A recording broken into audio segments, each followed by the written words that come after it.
Hello class, welcome back बच्चों। लो प्यारे बच्चों, स्टार्ट करते हैं नया लेक्चर। बेटा चर्चा शुरू कर रहे हैं केस स्टडी से। पहला क्वेश्चन सबसे लास्ट नंबर पे करेंगे, इसको मैंने स्किप कर दिया। बेटा इस चैप्टर की केस स्टडी की खासियत ये रहेगी कि ज़्यादातर क्वेश्चन में आपको केस ही नहीं पढ़ना पड़ेगा। ज़्यादातर पढ़ते हैं जी। कहता है Indian railways is classified as which type of public sector enterprises and why. बाबू इंडियन रेलवे कौन से तरीके का पब्लिक सेक्टर है और क्यों? तीन तरीके का ही पढ़ा हमने पब्लिक सेक्टर। रेलवे क्या है? Departmental undertaking. क्यों बता दोगे ना? इंडियन रेलवे कैसे कंट्रोल होता है? मिनिस्ट्रीज से कंट्रोल होता है, और ministries divided and different department में, जिसमें एक डिपार्टमेंट ऑफ रेलवे इसी वजह से कंसीडर होता है डिपार्टमेंटल अंडरटेकिंग। आगे बढ़ जाए। बाबू कहता है in what categories are the employees of Indian railway placed. बेटा they are the civil servants. याद है बात? और उनका सिलेक्शन और कंपनसेशन सिविल सर्वेंट रूल्स के अकॉर्डिंग होता है। तो बाबू ये सिविल सर्वेंट है या आईएएस ऑफिसर है? मैंने बैच में दोनों बातें बोली थी। ठीक है जी, आगे बढ़े। बाबू वैल्यूज पूछिए आपसे दो। वैल्यूज वाले क्वेश्चन अब पेपर में नहीं आते, फ्री के नंबर सीबीएसई ने बांटने बंद कर दिए। ठीक है जी, अब आप एक ईमानदारी से बात बताओ, जहां 6-7 लाइनों का केस और हमने केस की तरफ उठाकर भी ना देखा और बेटा पेपर में सॉल्व कर दिया हो आंसर, सर आपके कॉम्पिटिटर आपके फ्रेंड्स तो वो तो पढ़ ही रहे हैं, उनको थोड़ी आइडिया कि पहले क्या पढ़ते हैं। क्योंकि आधे से ज्यादा बच्चों को लगता है बिजनेस स्टडीज है सेल्फ एक्सप्लेनेटरी सब्जेक्ट। जब हवेली में रह जाते हैं तो हवेली के बाद ट्यूशन लगनी शुरू होती है। बीएसटी की तो हालात है, हर साल में देखता हूँ। ठीक है ना, ये सेल्फ एक्सप्लेनेशन निकल जाती है। ठीक है ना जी। तो बाबू ये टाइम सेविंग है आपके लिए, और आज के लिए नहीं बता रहा हूँ, ये बोर्ड के लिए भी बता रहा हूँ, ये बहुत टाइम सेविंग चीज है। पहले रिक्वायरमेंट ही पढ़नी है हमेशा। आगे बढ़ाते हैं। कहता है LIC of India is classified as which form of public sector enterprise. LIC क्या है बेटा? एग्जाम्पल भी दिया था, स्टैच्यूटरी कॉर्पोरेशन या public corporation. Special act of parliament से बना है। LIC, एयर इंडिया और SBI, तीन एग्जाम्पल थे। नोट्स के एग्जाम्पल है, हर जगह बेटा, टेंशन ना लो, तुम नहीं फंसते कहीं पर। आगे बढ़ाते हैं। Was it necessary for the parliament to pass the LIC act for its formation? What does the act define? Yes, it is very necessary for the parliament to pass the special act. और उस act में क्या लिखा होता है बाबू? Power, objective, limitation, यही तो लिखा होता है। LIC क्या क्या कर सकता है, उसके फंक्शनिंग क्या होंगे, उसकी लिमिटेशन क्या है। आगे बढ़ते हैं। State any 3 merits of promoting LIC of India in a particular form of public sector as identified in part A of the question. कहता है 3 फायदे बता दो LIC को उस फॉर्म में ऑपरेट करने के जो आपने ए पार्ट में आइडेंटिफाई किया। मतलब स्टैच्यूटरी कॉर्पोरेशन की तरीके से LIC को ऑपरेट करने के फायदे बता दो। अब उस स्टैच्यूटरी कॉर्पोरेशन की 3 मेरिट लिखनी है, दैट्स इट, और कुछ नहीं करना। 3 फायदे स्टैच्यूटरी कॉर्पोरेशन बनाने के, खत्म। केस पढ़ा, देखा नहीं। आगे बढ़ते हैं जी। बेटा कहता है हाउ विल यू क्लासिफाई भेल as a form of public sector enterprise. याद है सेल भेल गेल, सेल भेल गेल गवर्नमेंट कंपनी। कहते हैं 3 फीचर भी बता दो बाबू, गवर्नमेंट कंपनी के 3 फीचर बता दो। हमने तो 5-5, 6-6 सब में ही पढ़े। कहते हैं explain briefly financial and operational autonomy as a merit of type of public sector enterprise as identified in part A of the question. बाबू ये बात मैंने जिक्र बैच में भी कर रखी है, नोट्स में भी है, बस ये है कि मैंने इसको हेडिंग नहीं बनाया हुआ, इन्होंने उसको इन्वर्टेड कॉमास में लिख दिया कि फाइनेंशियल और ऑपरेशनल ऑटोनॉमी की बात कर लो। ऑटोनॉमी का मतलब होता है फ्रीडम। बेटा एक बात बताओ, जब भेल बनी, सेल बनी, गेल बनी, कैसे बनी?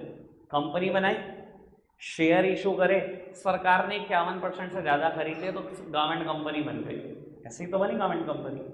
भाई आपको फाइनेंशियल और ऑपरेशनल ऑटोनॉमी है कि नहीं है? फाइनेंशियल फ्रीडम भी है और ऑपरेशनल फ्रीडम भी है। बाबू फाइनेंशियल फ्रीडम का क्या मतलब है? जहां से मर्जी पैसे रेस करो, कोई टोकने वाला नहीं। बाबू फाइनेंशियल फ्रीडम किस बात की है? जहां से मर्जी पैसे रेस करो कि कौन टोकने वाला है। और ऑपरेशनल ऑटोनॉमी भी है, जब बेटा सरकार ने अपने एनुअल बजट से पैसा नहीं दिया आपको, सरकार ने बेटा आपको स्पेशल एक्ट ऑफ पार्लियामेंट से पास नहीं करा, तो सरकार कैसे आपके ऑपरेशन में अड़ंगा आ सकती है? Board of director will take all the decisions. खत्म। आगे बढ़े जी बाबू। 3 केस स्टडी हो गई, एक डिपार्टमेंटल अंडरटेकिंग पे, एक स्टैट्यूटरी कॉर्पोरेशन और एक गवर्नमेंट कंपनी पर। तीनों ही बहुत सिंपल थी। आगे बढ़ाते हैं अच्छी बात को। आप सामने देखते रहना, मैं शायद आज एक भी केस ना पढ़ूं, एक भी नहीं। बड़ा रेयर होगा अगर मुझे केस पढ़ना पड़ा तो। कहते हैं was the telecommunication sector reserve for the public sector at the time, sorry, why was the telecommunication sector reserve for public sector at the time of independence. बाबू जब इंडिया को इंडिपेंडेंस मिली ना, देखो आज की तारीख में पब्लिक सेक्टर के लिए कितने कितने एंटरप्राइजेस को रिजर्व किया गया? 3। करी थी हमने बात। सरकार ने 3 चीजों को आज भी अपने दायरे में रख रखा है। इंडियन रेलवे में कोई और एंट्री नहीं ले सकता, ये एक्सक्लूसिवली रिजर्व्ड है गवर्नमेंट ऑफ इंडिया के लिए। आर्म्स, और तीसरा न्यूक्लियर एनर्जी, जिसमें मैंने वो 1 लाख डिग्री सेल्सियस की बात की थी, याद आ गया होगा आपको बात। सर लेकिन कभी ये 8 हुआ करते थे, कभी ये 17 भी हुआ करते थे। टेलीकम्युनिकेशन एक ऐसा सेक्टर रहा है जो इंडिपेंडेंस से लेकर 1991 तक सरकार की मोनोपोली रहा है। 17 इंडस्ट्री सरकार ने अपने लिए रिजर्व की हुई थी किसी टाइम पर, अब 3 है जिसमें टेलीकम्युनिकेशन भी था। कहता है आपको क्यों लगता है कि टेलीकम्युनिकेशन सेक्टर को सरकार ने इंडिपेंडेंस के टाइम पर क्यों रिजर्व रखा? क्योंकि बेटा टेलीकम्युनिकेशन एक ऐसा सेक्टर है जो पैसे बहुत मांगता था और हमारे प्राइवेट सेक्टर के पास पैसा नहीं था, तो वो ग्रोथ ही ना होती, इसलिए सरकार ने अपने लिए रिजर्व रखा। बाबू आपको पता है ना, जो हमने इंडिपेंडेंस के टाइम पर इकोनॉमी ब्रिटिशर से इनहेरिट की है ना बेटा, उस इकोनॉमी को पता है क्या बोलते हैं? Capital deficient economy and labour surplus economy. ये बात याद रखना, जो ब्रिटिशर हमें इकोनॉमी दे के गए, 200 साल लूट के गए, उस इकोनॉमी को पता है हम क्या बोलते थे टेक्निकल भाषा में? Capital deficient economy. ऐसी इकोनॉमी जिसके पास पैसा नहीं है, but labour surplus economy, labour भर भर के, क्योंकि उस टाइम पर इंडिया की पॉपुलेशन 30 करोड़ के अप्रोक्स। समझ में आ रही है बेटा बात? कोई दिक्कत कोई परेशानी तो नहीं कि क्यों सरकार ने बेटा अपने पास उसको रिजर्व रखा? क्योंकि बेटा प्राइवेट सेक्टर के पास पैसा नहीं था, सरकार ने सोचा मैं अपने लिए अपने पास रिजर्व रखती हूँ, मैं ही पैसा लगा के इसकी ग्रोथ करती हूँ। क्लियर? आगे बढ़ो। Why was telecommunication sector privatised later on? 1991 में इसको प्राइवेटाइज क्यों कर दिया गया? क्योंकि बेटा उस टाइम तक प्राइवेट सेक्टर के पास पैसा आ चुका था और सरकार चाहती थी सेक्टर की ग्रोथ हो। बेटा जो चीजें पब्लिक सेक्टर में रह जाती है ना, उनकी ना एक लिमिट के बाद ग्रोथ दिखनी बंद हो जाती है। आप किसी की भी बात कर लो, इंडियन रेलवे की एक लिमिट के बाद अब आपको ग्रोथ दिख रही है? आज भी मैं ट्रैवल करता हूँ इंडियन रेलवे में, पहले गाली देता हूँ, पता नहीं क्यों यार। आपके साथ भी होगा क्यों? स्टेशन पे बेटा इंतजार करना 2-2 3-3 घंटे ट्रेन का, अपने को समझ ही नहीं आती है बात, अपना समय बड़ा कीमती है और ज़्यादातर ट्रेन लेट साइड नहीं लेट होनी होती। ठीक है ना जी? आगे बढ़ो जी। Do you think the consumer have benefited through privatisation of telecommunication sector? ये मैं आपसे आंसर चाहूंगा। आपको लगता है कंज्यूमर को कोई फायदा हुआ प्राइवेटाइजेशन का, या सरकारी रहना चाहिए था टेलीकम्युनिकेशन को? सात्विक केशव, केशव पीछे बैठो और यहाँ सामने देख लो, पीछे पीछे बैठो, चेयर लगा के बैठो, आराम कमर लगा के बैठ जाओ, हाँ, और यहाँ सामने देख लो। और शिवम भाई आप भी थोड़ा सा। बाबू क्या कंज्यूमर को कोई फायदा हुआ प्राइवेटाइजेशन करने का टेलीकम्युनिकेशन को, या नहीं हुआ? आप बताओ, हुआ होगा या नहीं हुआ होगा? हुआ होगा। चलो मैं एक बात बताता हूँ, आप बताना मेरे को उसके बाद फायदा लगा कि नहीं लगा। सर 1991 के बाद प्राइवेटाइजेशन हुआ, ठीक है ना? इससे पहले के हालात मेरे पेरेंट्स बताते हैं, मेरे भी डेट ऑफ बर्थ उसके बाद का ही है। इससे पहले के हालात मेरे पेरेंट्स बताते हैं, और हमारे घर PNT फोन था, तो मैंने ना होश संभालने के बाद भी बहुत अच्छे से देखा हुआ है कि हालात क्या थे। भाई साहब लैंडलाइन कनेक्शन होते थे, शायद आपने नहीं देखा, आपका तो डेट ऑफ बर्थ 2005-6 होगा ना, 5-6 ना, 7-6-7 है, तो आपने तो कुछ नहीं देखा। फिर मैं ही बता देता हूँ आपको क्या हालात थे। भाई लैंडलाइन कनेक्शन थे, ठीक है जी। भाई साहब आज मैंने लैंडलाइन फ़ोन उठाया किसी को फ़ोन करने के लिए, एनगेज जा रहा है।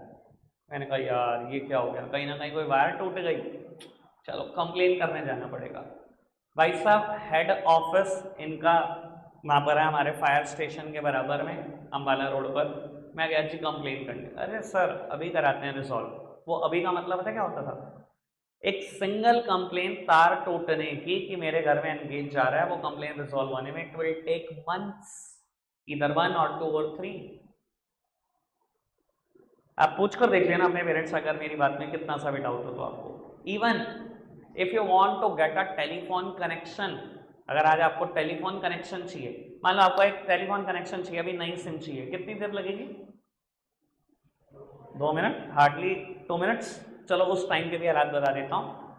आप पेरेंट्स से पूछ के देखना, उन्होंने टेलीफोन कनेक्शन 100% अप्लाई कर रखा होगा, जितने बच्चे बैठे सबके पेरेंट्स ने लैंडलाइन कनेक्शन। कुछ नहीं बेटा, कुछ साल चाहिए होते थे टेलीफोन कनेक्शन लगने में, 1 साल 2 साल 3 साल। सर मैं कैसे ना बोल दूं प्राइवेटाइजेशन से फायदा हुआ, कैसे ना बोलूं?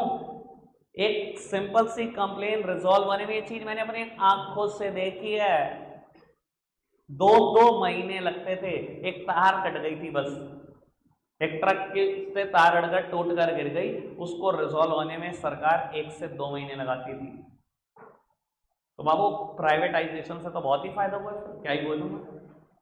चलो जी बात को आगे बढ़ाते हैं। बेटा outline the concept of disinvestment. Sir याद है सबको disinvestment? Technical word, 4 technical word, sick enterprises, disinvestment, BIFR, Sanjeev Mittal of public sector, याद है ना? बाबू डिसइन्वेस्टमेंट क्या होता है? Technically sale of share by the government of India is known as disinvestment. अगर मैं कहीं शेयर खरीदता हूं, मैं उसको इन्वेस्टमेंट बोलता हूं, मैंने यही एग्जांपल दिया था। आज मैं रिलायंस के शेयर खरीदूंगा, शायद मैं बोलूंगा कि मैंने रिलायंस में इन्वेस्टमेंट कर दी, और अगर मैं शेयर बेच दूंगा तो क्या बोलूंगा? मैंने डिसइन्वेस्टमेंट कर दी। पर ये ज्यादातर वर्ड सरकार के लिए लगता है, मैंने तब भी बोला था, ठीक है ना जी। बाबू उसके बाद कहता है 3 ऑब्जेक्टिव बता दो प्राइवेटाइजेशन के। बाबू 3 ऑब्जेक्टिव का 30 सुन लो, जब इतना सारा मैंने प्राइवेटाइजेशन बताया उसी में से बात कर देता हूं। बाबू पहला ऑब्जेक्टिव ये था कि सरकार की मोनोपोली खत्म हो। 17 सेक्टर में मोनोपोली लेकर बैठे हो, चल तुम्हारे से एक नहीं रहा। सरकार को याद है ना, मैंने बोला था सब में लॉस मेकिंग हो गई थी, सारी से एंटरप्राइजेस हो गई थी, चल तो एक भी नहीं रहा था। तो सरकार ने सबसे पहले सोचा मैं अपनी मोनोपोली खुद ही खत्म कर लेती हूँ। Attempt to control everything result in controlling nothing. सारे धंधे सरकार कर रही थी। Government is producing shoes, government is producing bread, पागल हो गए हो? सरकार हो, लॉ एंड ऑर्डर मेंटेन करो, एडमिनिस्ट्रेशन देखो, डिफेंस देखो, ये क्या होता है? जूते बना रही है, ब्रेड बना रही है सरकार, गवर्नमेंट ऑफ इंडिया। तो भैया पहला ऑब्जेक्टिव था, सरकार अपनी मोनोपोली खत्म करना चाह रही थी। दूसरी बात, बाबू सरकार के ऊपर पैसे का, कर्जे का बर्डन बहुत था। वर्ल्ड बैंक ने बिलियंस ऑफ लोन दिया हुआ था सरकार को, और उनका प्रेशर आ रहा था जी उतारो, कुछ ब्याज दो, कुछ लोन उतारो। तो सरकार ने प्राइवेटाइजेशन इस ऑब्जेक्टिव के साथ भी किया कि पैसे आएंगे और सरकार क्या करेगी? कर्जे उतारेगी अपने, ठीक है जी। मोनोपोली खत्म करना, बहुत सारे सेक्टर में, 3 सेक्टर में आज भी मोनोपोली है। इंडियन रेलवे, कोई कंपटीशन नहीं, कोई आ नहीं सकता, नाम सुना न्यूक्लियर एनर्जी, बहुत सारे सेक्टर में सरकार का मोनोपोली खत्म करना ऑब्जेक्टिव था। दूसरी बात, टैक्स और इंटरेस्ट, सॉरी टैक्स कह रहा हूँ, प्रिंसिपल अमाउंट ऑफ लोन और बेटा इंटरेस्ट, इसका बर्डन रिड्यूस करना ऑब्जेक्टिव था। प्राइवेटाइजेशन से सरकार को अरबों रुपए इकट्ठे हुए हैं, कई हजारों एंटरप्राइजेस बिकी हैं, सरकार के पास अरबों रुपए आए हैं, वो कर्जा ही उतरा है सरकार का। तीसरा ऑब्जेक्टिव, बाबू सरकार चाहती थी कुछ सेक्टर की फास्ट पेस पे ग्रोथ। किसी टाइम पर बता देता हूं, जब 17 सेक्टर रिजर्व थे, उनमें एक सेक्टर था ऑटोमोबाइल। ऑटोमोबाइल मतलब 2 व्हीलर 4 व्हीलर। हालात पता क्या थे? The only car in India till the 4-5 year is ambassador only. एक ही कार थी इंडिया में, 4-5 सालों तक एक ही रही, और नो अपडेशन। देखो बात बड़ी क्लियर है, देखो जहां मोनोपोली होती है ना, वहां ग्रोथ नहीं होती। सरकार को लगा मेरा कोई कंपटीशन तो है नहीं, मैं क्यों चेंज करूं? एक एम्बेसडर बना दी, बस एम्बेसडर बना, कोई बिक रही है ना, कोई फीचर अपडेट हो रहा है ना कुछ। आज प्राइवेटाइजेशन है, आज बताओ फीचर कितनी देर में अपडेट होता है? एक गाड़ी आएगी, 6 महीने में उसका दूसरा वर्जन निकालेंगे, 15 फीचर उड़ा देंगे, 15 नए लगा देंगे। ये होता है जब कंपटीशन होता है। जब फेयर कंपटीशन नहीं होता ना, मोनोपोली होती है, तो बेटा हमेशा कंज्यूमर को लॉस होता है, ध्यान रखना। क्लियर हो गई बात? पक्का से आगे बढ़ाते हैं अच्छी बात को। व्हाट इज ज्वाइंट वेंचर आपको पता है, उसके 3 फीचर आपको पता है। Outline the concept of PPP आपको पता है। बाबू state any 2 ways in which government is likely to benefited by pursuing project under PPP, और उसके 3 फीचर नोट से। पीपी क्या है नोट से? बाबू सरकार को जो 2 फायदे होते हैं पीपीपी के, आप बता दो क्या फायदा है? बाबू सरकार को प्राइवेट सेक्टर से पैसे मिल जाते हैं, पहला फायदा। भैया हाईवे के लिए जमीन सरकार देती है, कंस्ट्रक्ट कौन करता है? Private sector. तो फाइनेंशियल हेल्प होती है सरकार को, पहला फायदा। दूसरा फायदा बेटा प्राइवेट सेक्टर की एक्सपर्टीज, मैनेजमेंट, फाइनेंशियल बेनिफिट, ये सब मिली है। क्लियर अच्छी? आगे बढ़ सकते हैं बाबू। जिस पर टाइम लगाना है उसी पे लगाना है, जिस पे नहीं लगाना बिल्कुल नहीं लगाना। What form of enterprises Nestle? Nestle कैसी एंटरप्राइज है? 3 feature. Nestle is MNC. Nestle कोई इंडियन कंपनी तो है नहीं बेटा, ठीक है ना, स्विट्जरलैंड की कंपनी है बेटा नेस्ले, ठीक है ना, इंडियन कंपनी नहीं है। और अगर स्विट्जरलैंड की कंपनी है वहां धंधा कर रही है और इंडिया में कर रही है, ऑटोमेटिकली एमएनसी है, मल्टी नेशन कंपनी, एक से ज्यादा नेशन में काम करती है। 3 फीचर बाबू, बहुत सारे बेनिफिट्स पड़े हैं, चिपका देना। आगे बढ़ो जी बाबू। कहता है explain briefly any two point highlighting the role and vision for the public sector at the time of independence. बाबू कोई भी 2 पॉइंट से आप हाईलाइट कर दो पब्लिक सेक्टर का role. Changing role of public sector का इसलिए याद कराया जा रहा था आपको। Development of infrastructure, economies of scale, सुना रहे थे ना कल, रीजनल बैलेंस। अब वो कोई 2 लिख देना जो आपका मन करे, शुरू के 5 में से, ठीक है जी। दो चीजों से बता दिया मैंने रोल पब्लिक सेक्टर का। आगे the insurance sector has gone through a number of phases by allowing private companies to solicit insurance and also allowing FDI. In the light of this statement, describe the government policy towards the public sector since 1991. Please सामने देखना बाबू। कहता है insurance sector में ना 2 अलग अलग phases face किए हैं। पहली फेज में क्या हुआ कि प्राइवेटाइजेशन हुआ, दूसरी फेज में क्या हुआ, एफडीआई भी परमिट कर दिया आपने, और ब्ला ब्ला ब्ला ब्ला ब्ला। इस स्टेटमेंट को दिमाग में रखते हुए गवर्नमेंट की पॉलिसी बता दो। सर एक्चुअली में ऐसा हुआ, बैंक में भी ऐसा हुआ, सब में ऐसा हुआ। मैं आइडिया देता हूँ आपको। जब 17 इंडस्ट्री रिजर्व थी ना, तो उसमें एक इंश्योरेंस भी था, उसमें एक बैंक भी था। प्लीज मेरी तरफ देखना। बैंक सिर्फ सरकारी हो सकते थे इंडिया में, रिजर्व करा हुआ था सरकार ने अपने लिए। इंश्योरेंस कंपनियां सिर्फ सरकारी हो सकती थी, सरकार ने रिजर्व किया हुआ था। इनिशियली यही हुआ, सब में यही हुआ। इंश्योरेंस कंपनी एक थी इंडिया में, सिर्फ एक, LIC, दैट्स इट, पूछना भी कुछ नहीं, ठीक है जी बाबू। Bank SBI, PNB, Indian Overseas bank, bank of Baroda, bank of India, सारे सरकारी बैंक थे और कुछ नहीं था। 1991 में सरकार ने कहा नहीं नहीं यार, इसमें मोनोपोली रखनी, मुझे 3 ही चीजों में रखनी है, इसको क्या करो, प्राइवेटाइज करो, ठीक है। हम अपने बैंक भी चलाते हैं, कोई प्राइवेट सेक्टर आना चाहता है आ जाए। ऐसे इंश्योरेंस में हम अपनी तो कंपनी LIC चला रहे हैं, कोई आना चाहता है आ जाए। आगे भाई बहुत सारे लोग आ गए बाबू। इंश्योरेंस कंपनी आई, मैक्स लाइफ इंश्योरेंस आई, प्राइवेट है। HDFC बैंक आया, प्राइवेट है। एक्सिस बैंक आया, प्राइवेट है। ICICI बैंक आया, प्राइवेट है बाबू। ये तो करा सरकार ने प्राइवेटाइजेशन, खाली प्राइवेटाइजेशन नहीं करा, कुछ टाइम के बाद सरकार ने अलाउ कर दी FDI भी। FDI मैंने बताया था, फॉरेन डायरेक्ट इन्वेस्टमेंट, कि फॉरेन की कोई कंपनी आकर इंडिया में सेटअप करे, सब कुछ डायरेक्ट प्रोडक्शन करे, डायरेक्ट सेल्स करे, डायरेक्ट मार्केटिंग करे, तो वर्ड आता है FDI। क्या फॉरेन के बैंक भी आ गए इंडिया में? खाली इंडियन बैंक नहीं आए प्राइवेटाइजेशन के बाद, फॉरेन बैंक भी आए, फॉरेन इंश्योरेंस कंपनी भी आई। समझाने के लिए, फॉरेन बैंक है आपके शहर में कोई? काम की बात है, इतना पता हो जिंदगी में। कोट रोड पर ATM भी लगा हुआ है, स्टैंडर्ड चार्टर्ड, इंडियन बैंक का नहीं है।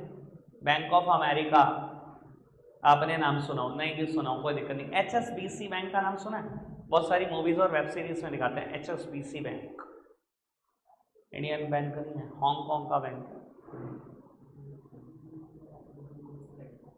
समझ में आ रही है बात? तो बाबू देखो, ज्यादातर चीजों में यही हुआ है। पहले सिर्फ सरकार थी, सरकार ने प्राइवेटाइजेशन अलाउ करा तो प्राइवेट सेक्टर भी कूदा, सरकार ने FDI अलाउ करा तो फॉरेन से भी बहुत सारी कंपनियां कूदी, और आज की तारीख में कंपटीशन तीनों लड़ रहे हैं। सरकार SBI PNB लड़ रहा है competition. Private sector HDFC, India का प्राइवेट सेक्टर है ये, HDFC, axis, ICICI, Kotak Mahindra, चारों इंडियन बैंक है। और बाबू फॉरेन सेक्टर भी कूद गया तो बाबू और बैंक दिखने लगे, Standard Chartered, bank of America, HSBC bank, blah blah blah blah. अब सभी लड़ रहे हैं कॉम्पिटिशन। ठीक है जी, ऑल ओके। पहली केस स्टडी बकाया, सारी खत्म हो गई।